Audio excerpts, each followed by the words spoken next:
Hey, shalom, shalom. I'd like to start off by giving all praises to Yahweh, Ba'ashem, Yahushai, Ba'ashem Rakakwadash.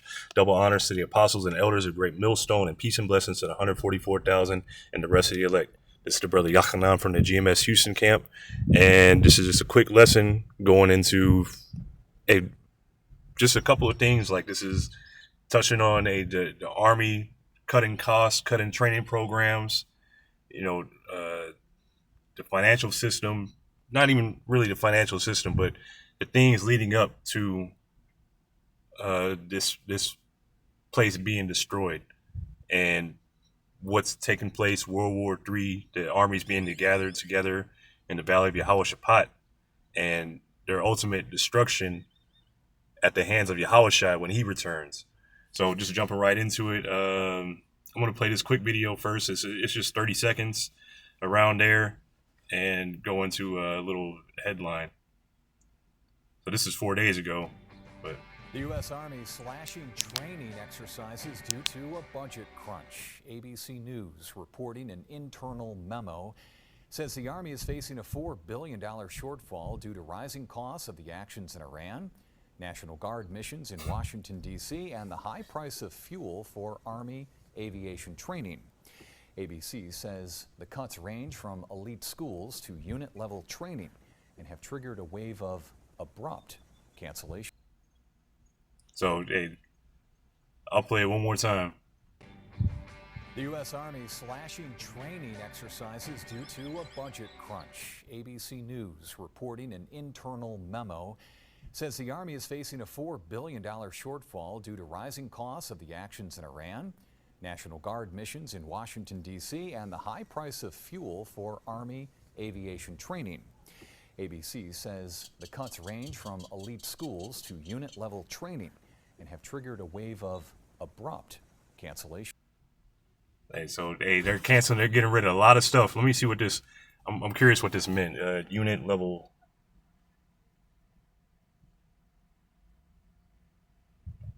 What does that mean? So, unit level training is the process by which military and emergency response units systematically build collective readiness. It bridges the gap between individual skills and complex combat situations, ensuring squads, platoons, and companies can execute their missions, their MET, mission essential tasks, efficiently. So, hey, if they're getting rid of all that, you're just gonna have that's like how you say team building exercises. And when you think about there's a thing called flow state where it's your skill level. Say you're a beginner at something, you got low skill, and then the difficulty of the task that you're doing. So, and that's like if you were to look at it on a graph, them 2 points intersect where you can really be in a low or a flow state is you got high skill level and the difficulty of the task matches your skill level. So you just flowing through it, flow state. You don't got to think, your skill level already matches it. You ain't got to think too much. Am I doing this right? Am I doing it wrong? No, you know what you're doing and you know at that difficulty, So that's like a flow state, just a easy, layman term of it. But this is basically they're setting them up for failure. Hey, they ain't got no money. Hey, our money spent, our budget spent. They're also talking about enacting a draft. They raised the age of the draft. They raised it to 42. Hey, all y'all that get drafted, they're just gonna be like, hey, can you breathe? Can you blink? All right, go out there. And really, all you being together for is just to be a cannon fodder, to be fuel for the fire. As I'll get to later, Lord willing. So, Army funding and training cut 2026, and that's just this is focused on just the Army. You don't think the other branches of the military are suffering like this? Shoot, the Army is supposed to be, you would think, like one of the most secure financially, either that or the Air Force. You would think, but shoot, from the looks of it, no. The U.S. Army is grappling with a 4 to 6 billion budget shortfall. To offset these deficits, The Pentagon is drastically slashing training expenditures and pilot flight hours across the force. These cuts, driven by prolonged operational demands and the ongoing war with Iran, which they said is not a war, it's not a war, it's a war, it's not a war, it's a conflict, it's a war. Even though technically it's not a war because Congress hasn't been involved in it yet. It hasn't gone to Congress. So it says the shortfall, and that's fine. They got a large number, and it says internal documents reveal the Army is dealing with a $4 to $6 billion deficit, which is causing widespread financial constraints well before the fiscal year ends on September 30th. So you still got what is it, May? You still got another September, 4 months, and it's way like you're not even close to the point where you should be like, okay, now we're like it's bad times. This is bad times for you. You're not in a good position. Training cuts. Major reductions are being implemented from elite schools to basic unit exercises. For instance, internal planning documents show pilot flight hours for the 3 Armored Corps aviation units are being reduced to minimum required levels. So you're not getting like the time that you need, the time that you need to spend, around this stuff to where you become an expert. Like we're hearing in the world, pretty much if you want to become a master at something like that or gain mastery, you have to do something for a certain amount of time or a certain amount of hours. So they'll throw around a number like, 10,000 hours you got to spend doing something to really feel like you become a master of it. Or like if you throw, 10,000 jabs, just the one jab, you'll be, you'll have somewhat mastered that one jab. Of course, unless you're doing it wrong, you're doing 10,000 wrong jabs and you're a master of the wrong. But anyway, the driving factors, the multi-billion-dollar gap is largely caused by an expanding operational footprint, extensive National Guard deployments, rising border security expenses, and costs associated with the conflict with Iran. So what it looks like is they're starting to be spread too thin. You got army, you got military over here, military over there. You're trying to spend money over here, over there, everywhere. And you're spreading yourself too thin. And now to help, to try to alleviate it, now you're cutting corners. But this is all for a to come in destruction. So this is Joel chapter 3. Oh, hold on. Make sure I had that. Yeah, right. Joel chapter 3. Because this is at a time of war. This is a time where the nations are gathering together. And it's already popped off with, America attacking Iran, America and Israel. There ain't no turning back from that. It's already started. The fire is already kindled. It is only going to grow. So this is Joel chapter 3 and verse 9. And I'll get it in the NLT. Say to the nations far and wide, and it's all over the earth, get ready for war. Call out your best warriors. Let all your fighting men advance for the attack. And this is all the nations around the world, weak nations that were perceived as weak at one point are now building their arsenals, building their armies, now have, weaponry that like 10 years ago, you would have never even heard of it or thought of it. You would have thought, what are they going to do? Throw rocks? Now looking at them, holy shit, they got some bombs and they got some drones, like with USS Aura, they got nukes, but this is all the nations. And let me get this, the next verse, verse 10, hammer your plowshares into swords and your pruning hooks into spears. Train even your weaklings to be warriors. So now a lot of the economies around the world, a lot of the nations around the world, they're switching from an agricultural economy. They're not, because this is what the scripture is saying, switch from plowshares, which are agriculture instruments, farming tools, to making military instruments, military weapons. So now this is what they're switching to. Now to change them pruning hooks to spears. Train even your weaklings to be warriors. So they're all training for war. But what's happening here in Babylon the Great, you're just going to be rushed out to war. You're not even going to receive any training. You're just going to be thrown out there in a battlefield. And good for you. Good for you. You thought nothing. You thought you had a good ride here. You thought nothing was ever going to happen to you here, and now your ass getting drafted. So before I get that, let me get here. How many nations? I put in here. How many nations are building their militaries? And here the Google says almost every nation. I put in here. How many nations are building their militaries in 2026? It says almost every nation is actively building or upgrading its militaries in response to escalating global tensions. Now, Yahushua said you'll hear of wars and rumors of wars. And this is the rumors. All the nations are building their armies. What are they building their armies for? What are the escalating global tensions? What's happening? Yahushua said he came to send a sword. He came to bring the vision. It says, of the 145 countries analyzed in the Global Firepower Review, nearly all are expanding their capabilities through larger defense budgets, force modernization, or increased active personnel to maintain regional and global influence. It says the push to build up armed forces is widespread, but a few key trends define the landscape. Global spending surge. The United States leads defense spending globally, and they've been leading for a long time, dedicated about $921 billion to its military, more than the next 8 countries combined. So they're spending all this money.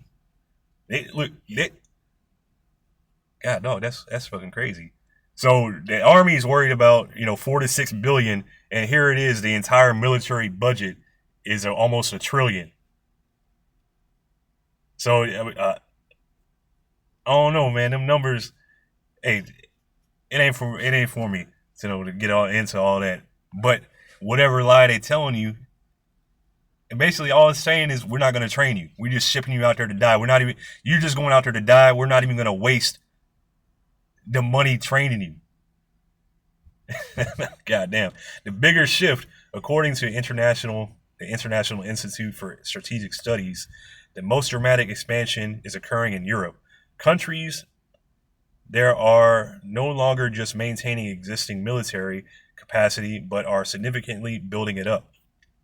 And keep in mind also that them European countries, the NATO and the EU countries, these shall hate the whore being Babylon the Great, America, and they're going to burn her with fire. So, this is what they're building up their militaries for too, what they're building up their arsenals for. Massive standing armies. In terms of active personnel, China leads globally with over 2 million active troops, followed by India, 1.4 million, the United States, 1.33 million, Russia, 1.32 million, and North Korea, 1.32 million. So they all just fuel for the fire, primarily focus of funds. Out of 137 analyzed countries, defense spending is growing significantly, with countries increasingly prioritizing military budgets relative to their GDP as a response to developing geopolitical threats. But anyway, let's go back to this. So this is Joel chapter 3. And I'll start at verse 1. Because these times, this isn't just, Armageddon, end of the world, that's it. No, these things are happening for a reason. These events that are happening are signifying a change, a shift. This was the end of an era, you could say. The end of this era, Esau, Edom, the so-called white man's rule, the revived Roman Empire ruling. The miry clay and iron mixed together. This fourth beast that's in Daniel, the 7th chapter. This is signifying the end of this rulership and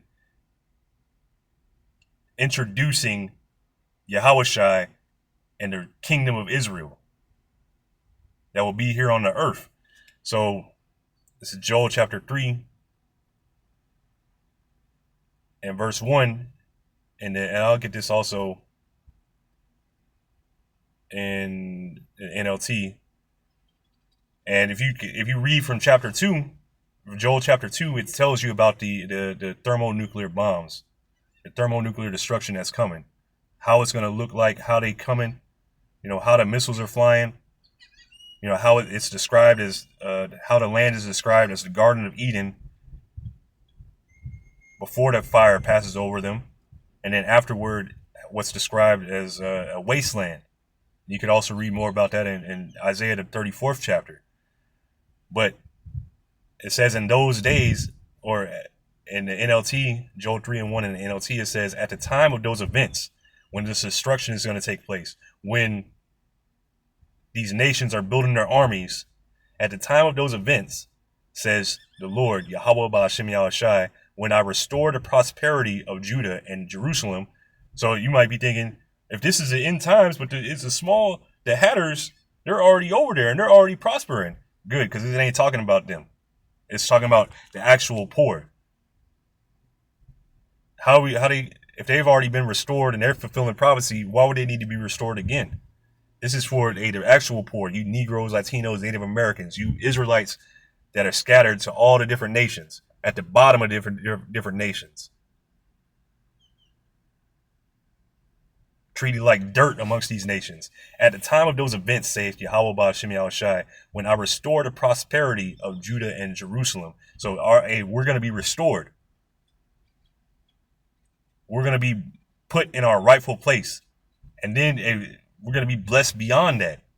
Not just put in our place, we're going to be blessed so far beyond. We're going to have the laws, statutes, commandments put within us. We're going to be blessed, never get sick again, never have to go through any kind of evil ever again. Oh, this is going to be so beautiful. And it's right here. Verse 2 in the NLT, I will gather the armies of the world into the valley of Yehoshaphat.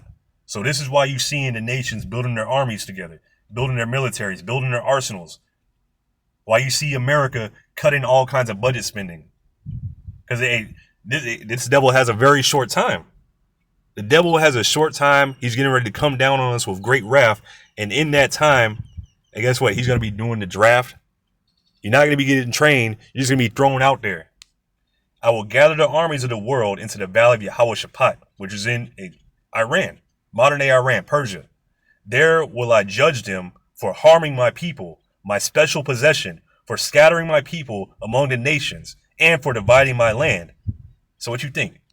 You think does that sound like candy cane and rainbows Yahushua is coming with? What's that song? Sunshine, lollipops, and it's lucky. This is serious though. It's serious, and we love mocking you heathens at this time because y'all are getting ready to be annihilated. It's going to be no contest.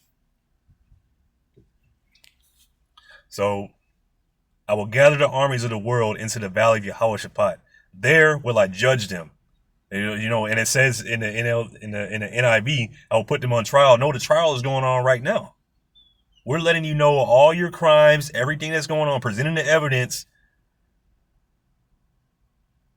and what your judgment is going to be.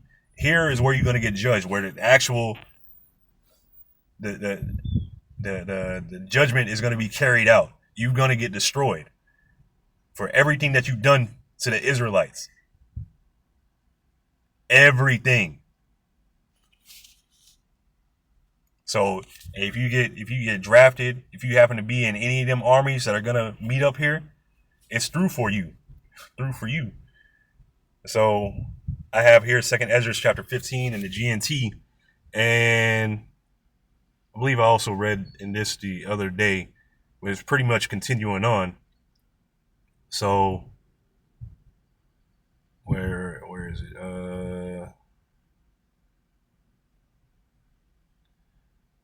This is 2nd Ezra chapter 15 and verse 20 in the GNT.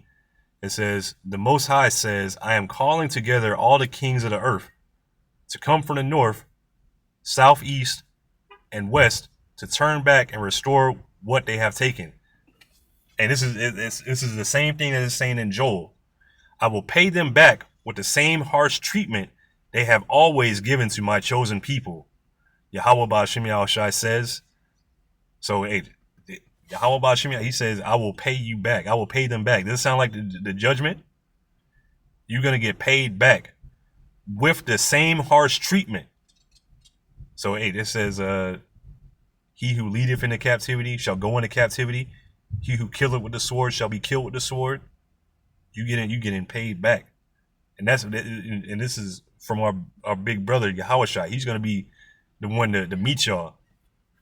I will pay them back with the same harsh treatment they have always given to my chosen people. The Lord says, I will use my power, and there will be no mercy for sinners. I will put to death all who have murdered innocent people. My anger has become so fierce that fire has blazed out to burn up the foundations of the earth and to burn up sinners like straw. So, this is a warning to you other nations, but primarily to you Israelites, because the law, statutes, and commandments were given to you. This is for you to follow. And while the other nations like Esau, Edom, he took this book on him. He took on Christianity. He superimposed himself as the Israelites. So this is falling on them and all the other nations. He who toucheth you toucheth the apple of my eye. And for all of you, I will have no mercy on them, and especially for you Israelites, because mercy has been given out. Mercy has constantly been going out, through the preaching of the word, starting with the apostles and elders, starting with the elder Rabbi Abba Bivens, all the way from the beginning, from Yahweh Ba'Shem Yahushai sending prophets out to warn you. Mercy has constantly been shown. So, sinners who do not keep my commandments are doomed, says Yahweh Ba'Shem Yahushai. I will have no mercy on them. Out of my sight, you rebels. Do not defile my holy temple. And there's also a judgment is going to begin at the house of the Lord. So all you fake Israelites, all you false prophets amongst Israel, all you that have crept in unaware, changing the doctrine, all you spies, all you leaders that are leading the flock astray, even you that are led astray, all y'all going to get judged by Yahweh Ba'Shem Yahushai. So continuing, this is 2nd Ezra 13. This is also in the GNT. It says, I'll start at verse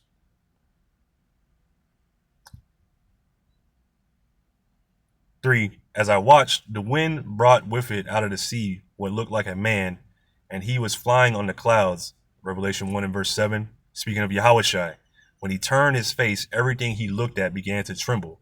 And it says, he's coming on a cloud, and all eyes shall see him, and basically all the tribes of the earth, everyone everybody's gonna be mourning. The only people that are gonna be glad to see him are the elect. And when he spoke, everyone who heard his voice melted like wax in a fire. I looked again, and this is a so-called black man with white woolly hair, feet like bronze as if they had burned in a furnace. When you read in Daniel, I believe the 11th chapter, it describes Yahushua again, the exact same description. And it says his feet and his hands like fine brass, as if they burned in a furnace. Meaning he was super dark, like a so-called black man with white woolly hair, a white afro. And I looked again, and I saw a crowd too large to count. There were people gathered together from all parts of the world to fight against the man who had come up out of the sea. So there was an innumerable army. What do you think all these, it said the Chinese army, I think that was, let me see here. And there's more than that. That's just the major armies. Oh, whoops. Oh, God, no, Butterfingers. Let me see here. No, that's not even. Hey, where was I looking? Oh, there it is. It says almost every nation. So China has 2 million, India 1.4, United States 1.3, Russia 1.3, and North Korea 1.3. So hey, you got all them armies that are going to be gathered together to fight against Yahushua. And that's just what they have right now. How many more are they going to get from the draft? It says, I looked again and saw a crowd too large to count. They were people gathered together from all parts of the world to fight against a man who had come up out of the sea. Then I watched a man carve out a high mountain and fly upon it. It was a chariot. And I tried to see the place or region from which the mountain was carved, but I couldn't. So the chariot was so large that, one, it looked like a mountain, but he couldn't see the ends of it. Then I saw that all the people who had come together to make war against him were terrified. Matter of fact, were terrified, but they still prepared to fight him. When the man saw the great crowd advancing to attack him, he did not take up any weapons. The only thing I saw was what looked like a stream of fire coming out of his mouth. He sent flaming wind out of his lips, and a storm of sparks from his tongue. The stream of fire, the flaming wind, and the great storm combined and swept down on the crowd that was coming to attack him and burned them all up. In a single moment, that crowd, too large to count, vanished, and there was nothing left but powdery ashes and the smell of smoke. I was shocked when I saw what happened. So let me see here. There was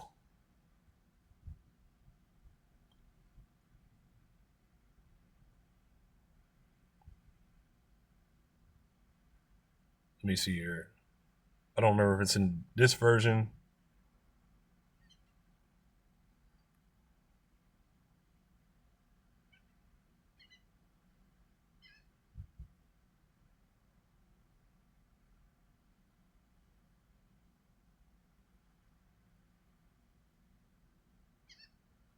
Ah, there it is. Here it is. Here it is. Okay. I just couldn't remember if it was I couldn't remember if it was up a bit or down. But let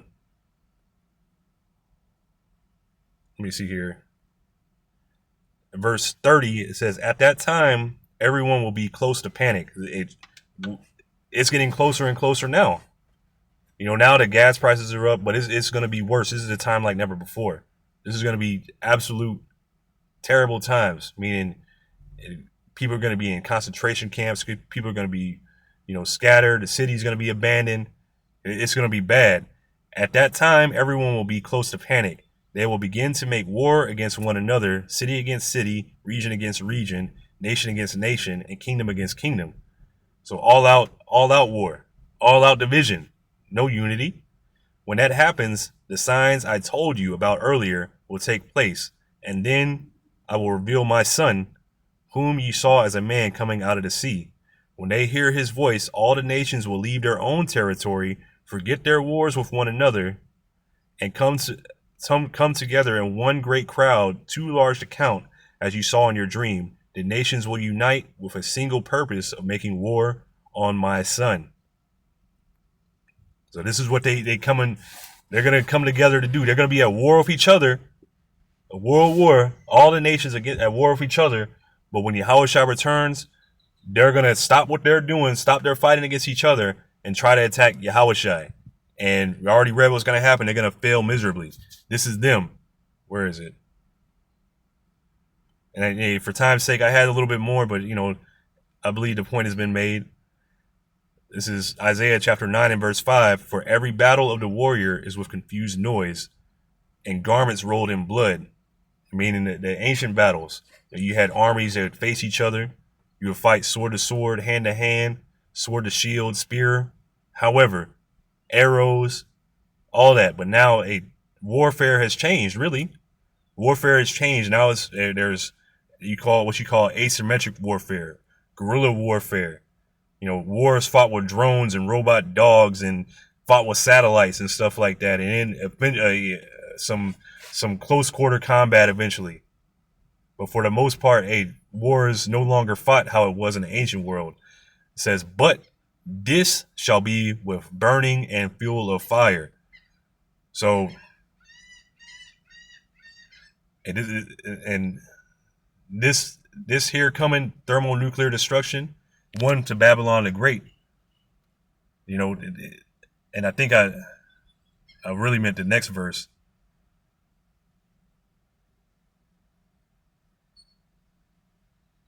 Let me see here.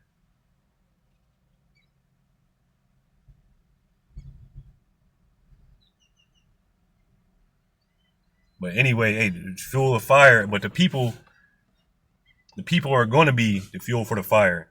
Which let me make sure, because this is Isaiah chapter 9 and verse 18. For wickedness burneth as the fire, it shall devour the briars and thorns, and shall kindle in the thickets of the forest, and they shall mount up like the lifting of smoke. Through the wrath of Yahweh Bashem Yahushai of hosts is the land darkened, and the people shall be as the fuel of the fire. No man shall spare his brother. So the people shall be as the fuel of the fire. So you're going to get burnt up. You're going to be like the chaff. You're going to be like the briars. You're going to burn up. You're going to be destroyed.